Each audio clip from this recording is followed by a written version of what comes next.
Lalapit ako sa mga kakilala natin kamag-anak. Wala na tayong kamag-anak, Ira. Mula nung naghirap tayo, wala na tayong kamag-anak. Dring! Ditas! Bakit, kuya? Ang banyo ko sa kwarto. Hanggang ngayon hindi pa nalilinis. Ang pangi-pangi. Nasaan ba mga katulong? Nasaan? Pinaalis ko na. Wala na tayong sisweldo sa kanila eh. Si Aling Luding na lang ang naiwan. Mamaya, linisin mo ang banyo ko, ha? Opo. Huwag mo naman masyadong pahirapan si Aling Luding. Siya na nga lang nagpaiwan dahil naaawa sa atin eh. Baka mamaya pati yan umalis. Sige ka, ikaw rin mahihirapan. At least ako, sanay ako mabuhay kahit walang katulong. Ano to? Ito lang ba almusal natin? Kuya naman, marami nang nabago sa buhay natin. Kailangan na nating mag-adjust. Ang buhay to. Wala tayong magagawa. Mahirap na tayo ngayon. Pati nga itong bahay malapit ng ma-embargo eh. Kung bakit ba naman kasi pati itong bahay sinanla mo? Pambili ng gamot ni Papa. Pambayad sa ospital. Sa doktor. Mula nang nalugi ang negosyo natin, wala na akong income. Ikaw, nasaan ka? Nagbubuhay jet setter ka. Nagpapakasarap. Hayaan mo. Kikilos ako. Lalapit ako sa mga kakilala natin kamag-anak. Wala na tayong kamag-anak, Ira. Mula nung naghirap tayo, wala na tayong kamag-anak. Pati kaibigan, wala na.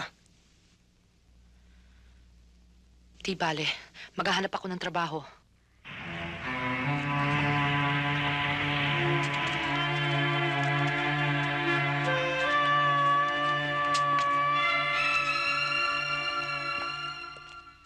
Excuse me, I have an appointment with Mr. Nieto. Miss Ira Noche? Yes, Yeah, he's waiting for you inside. thank you. Okay. Yes? Come in. Mr. Armando Nieto. Yes. Good morning, sir. Good morning. And you're Miss Ira Noche? Yes, sir. Please sit down. Thank you. Make yourself comfortable. Kanina pa kita hinihintay. Dinala mo yung portfolio mo? Oh, nandito pong lahat. Thank you.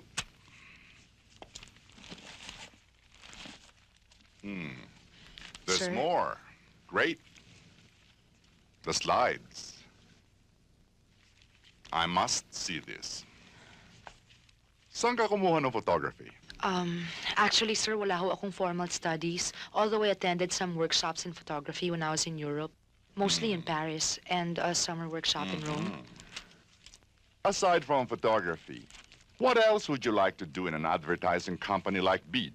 I would like to try layout, sir. Very good. Well, congratulations. Welcome to Bede. Thank you, Glad sir. to have you. Thank you. Binigyan siya ng extension ng bangko, Edwin, pero masyado na malaking accumulated interest. Ngayon, kung masyadong maliit ang kinikita ni Ira at palaki ng palaki ang interest ng pagkakautang nila at steady ang pagtaas nito, malamang ma-embargo ang bahay at lupa nila. Ngayon, kung ibibenta naman nila ang Cecil House nila, wala rin mangyayari dahil kinuha na ng bangko ang interest at utang. At saka, boss, sino naman ang bibili ng bahay na nakalubog sa napakalaking pagkakautang? Kawawa naman sila, Ira.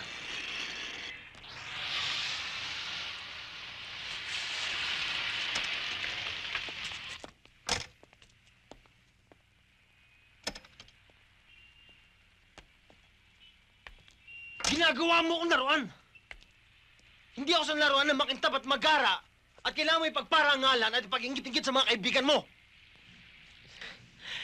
Ano ka ba? It was just for fun. Yeah, fun. Just for kicks. I didn't mean to offend you. Well, I was offended. Lagi kang lang ganyan. Lagi mo akong pinaparada sa mga kakilala mo. And it worked, didn't it? Dumami mga kakilala mo. Nadagdagan ang mga kliyente mo. Ang mga kliyente natin. Akala mo ba kung hindi dahil sa mga plastic parties na ganito mabebenta mga kabayo natin? Ang mga products ng asyenda mo? Hindi. Look, do you think kaya nagpapaparty ang mga mayayaman at dumadalo ang mga iniimbita ay just for the simple pleasure of it? Of course not. Business din yon, Edwin. That's where you meet people And meeting people is the core of any business. So, if you want to be successful, kailangan mapansin ka. At para mapansin ka, kailangan mong pumarada. Kaya huwag kang magdamdam kapag pinaparada kita. Dahil yun ang simula ng tagumpay mo. Tagumpay natin.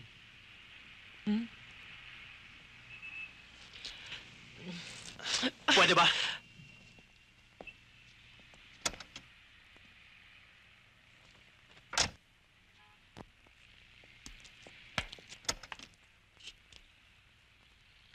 Ano bang problema mo?